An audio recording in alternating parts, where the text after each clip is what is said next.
Welcome to UCSD. My name is Jonathan Whitmore, and I'm the president of the student organization Rational Thought at UCSD. My student group is just one in a network of local groups that form the umbrella group called the San Diego Coalition of Reason. San Diego has a vibrant free thought / humanist / skeptic / atheist / agnostic community with a diverse set of interests.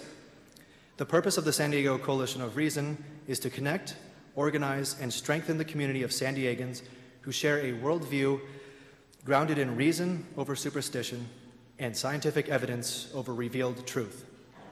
I would like to thank the crucial support and assistance given by the fellow groups of the coalition who are listed on the back of tonight's program.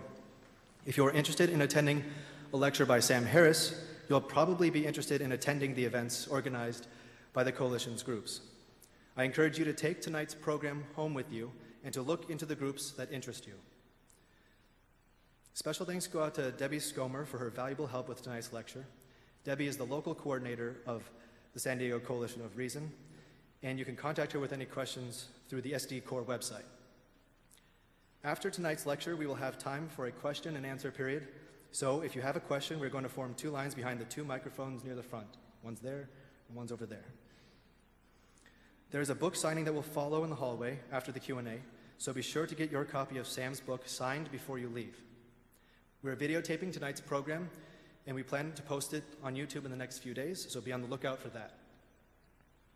We have a great lecture for you tonight. Sam Harris is a neuroscientist and the author of 3 New York Times bestsellers, The End of Faith, Letter to a Christian Nation, and as of this past weekend, The Moral Landscape. Sam is also a co-founder and CEO of Project Reason, a nonprofit foundation devoted to spreading scientific values and secular values in society. He holds a degree in philosophy from Stanford University and a PhD in neuroscience from UCLA. Please join me in welcoming tonight's speaker, Sam Harris.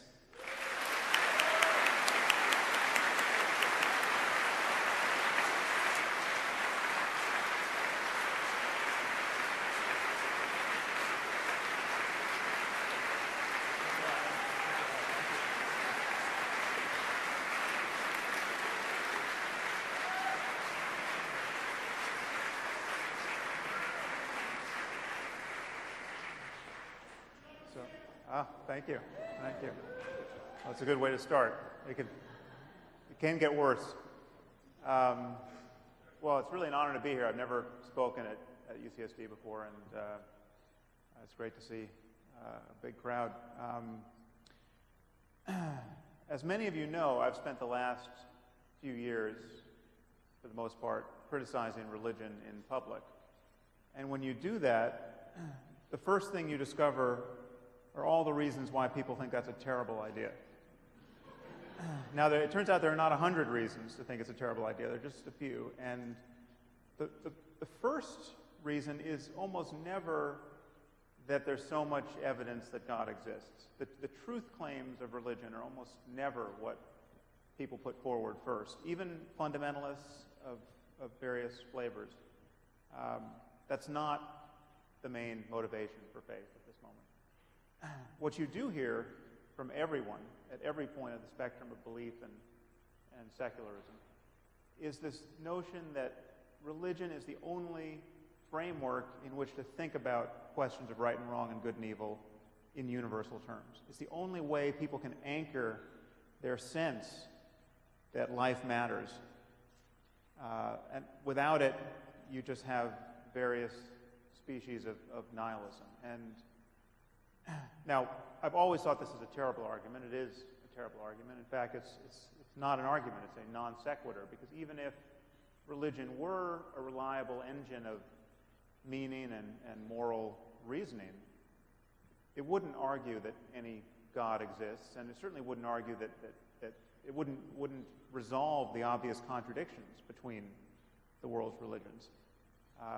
Religion can function like a placebo, and if indeed it's useful. And of course, there are reasons to worry that it's not all that useful, and it's obvious that atheists can be as moral as religious people. But I've come to feel that it's not a totally empty claim.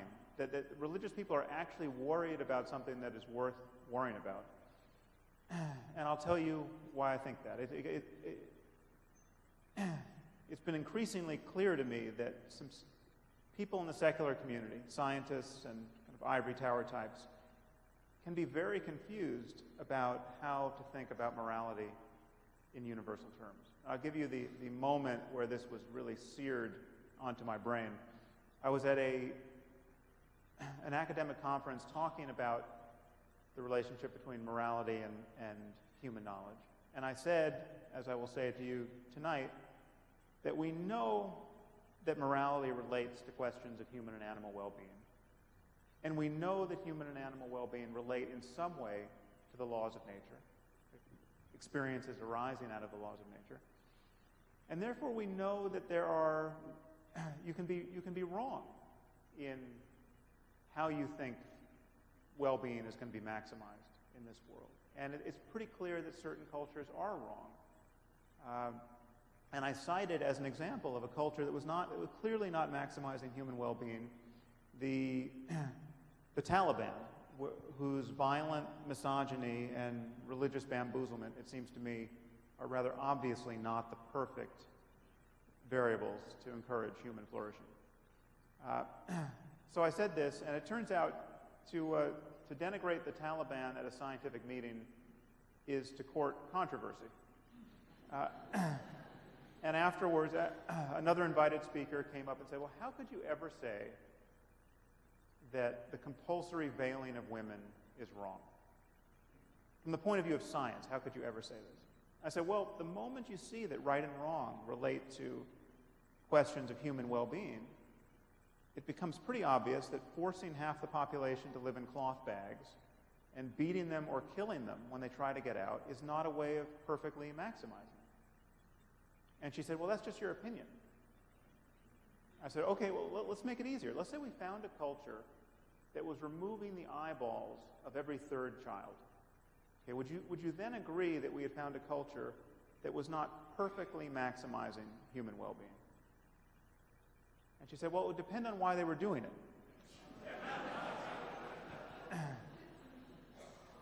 And after I picked my jaw back up off the floor, I said, okay, let's say they're doing it for religious reasons. Let's say they have a scripture which says every third should walk in darkness, or some such nonsense. Then she said, then you could never say that they were wrong. Now, this is a person who has a background in philosophy and science. This is a person who is now on the President's Council for Bioethics. She's one of 13 people advising the President on all the ethical implications of progress in medicine and the life sciences. This is a person who had delivered a totally lucid lecture on the moral implications of progress in neuroscience for our courts. And she was very worried about the premature use of lie detection technology in our courts, and she was worried that we might be subjecting captured terrorists to MRI screenings, and she viewed this as an invasion of cognitive liberty. So on the one hand, she had her moral scruples really finely calibrated to our own possible missteps. And yet she was quite sanguine about the ritual enucleation of children, and to my eye, amazingly detached from the very real suffering of millions of women in the Muslim world, in this case Afghanistan, who are suffering needlessly under an ideology that is clearly not helping them and will never help them. So I perceive a problem with this kind of impossible juxtaposition in the mind of a very intelligent, and well-educated person.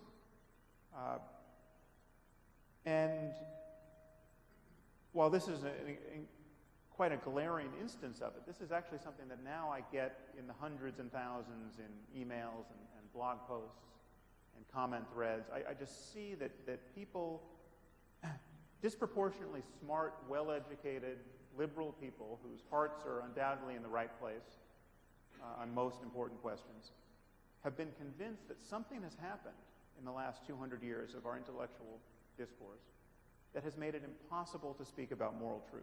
And so I want to push back against this intuition, should you share it, because I think it's untrue, and I think it's counterproductive, because I'm quite worried that we're going to wake up in a world where the only people who are convinced about moral truth are people who think the universe is 6,000 years old, and are people who think that they got their moral truth from a voice in a whirlwind. And that's not a world we should be eager to live in. So that the concern that most people have is that there seems to be a gulf between facts and values. That on the one hand we have facts, which science clearly can understand. I mean, this is the job of science, to understand facts at every level. But it's imagined that values, and really the most important questions in human life, questions about how we should raise children, what are the goals that are worth striving for in life, what constitutes a good life, these questions have nothing to do with facts. Or if they have something to do with facts, their relationship is so problematic that it's very difficult to see how you build a bridge between science and the most important questions in human life. Now, this again this is an intuition that is massively well subscribed. On its face, it should look a little fishy to you. I mean, because listen to what we're saying. When we say that science cannot be applied to questions of right and wrong and good and evil, the most important questions of human life, we're essentially saying that when we are clearest in our observation and in our reasoning, when we really make our best effort to get our biases out of the way and just think clearly, well, then that effort has absolutely nothing to do with the most important questions in human life.